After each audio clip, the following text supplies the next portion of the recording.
નમસ્કાર દર્શક મિત્રો, સમાચારની વાત કરવામાં આવે તો લીમખેડા તાલુકાના વટેડા ગામે દિલ્હી મુંબઈ રેલમાર્ગ પર દાહોદના પ્રેમી પંખીડાઓએ અગમ્ય કારણોસર ગુડ્સ ટ્રેનની આગળ પડતું મૂકી પોતાનું જીવન ટૂંકાવ્યું. દાહોદ તાલુકાના કઠલા ગામના પ્રેમી પંખીડાએ લીમખેડા તાલુકાના વટેડા ગામથી પસાર થતા દિલ્હી મુંબઈ રેલમાર્ગ પર અગમ્ય કારણોસર ગુડ્સ ટ્રેનની સામે જંપલાવી મોતને વાલું કરી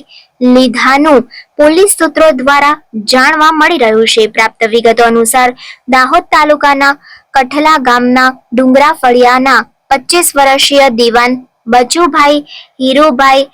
વોહનિયા, 23 વર્ષીય શારદાબેન બચુભાઈ હીરાભાઈ વોહનિયા નામક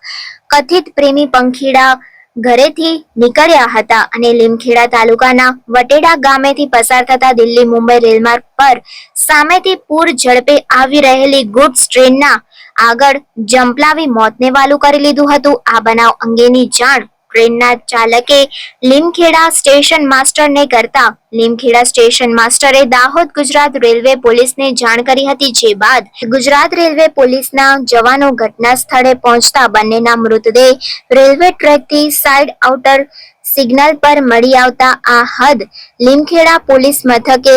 આવતી હોવાથી લીમખેડા પોલીસ મથકને જાણ કરવામાં આવી હતી. જે બાદ લીમખેડા પોલીસે પંચક્યાસ કરી બંને પ્રેમી પંખીડાના મૃતદેહને લીમખેડા રેફરલ હોસ્પિટલ ખાતે પોસ્ટમોર્ટમ અર્થે મોકલી અકસ્માત અંગેનો ગુનો દાખલ કરી મરણ જનાર શારદાબેનના પિતા બચુભાઈ ભુરાભાઈ વોહનિયાની જાહેરાતના આધારે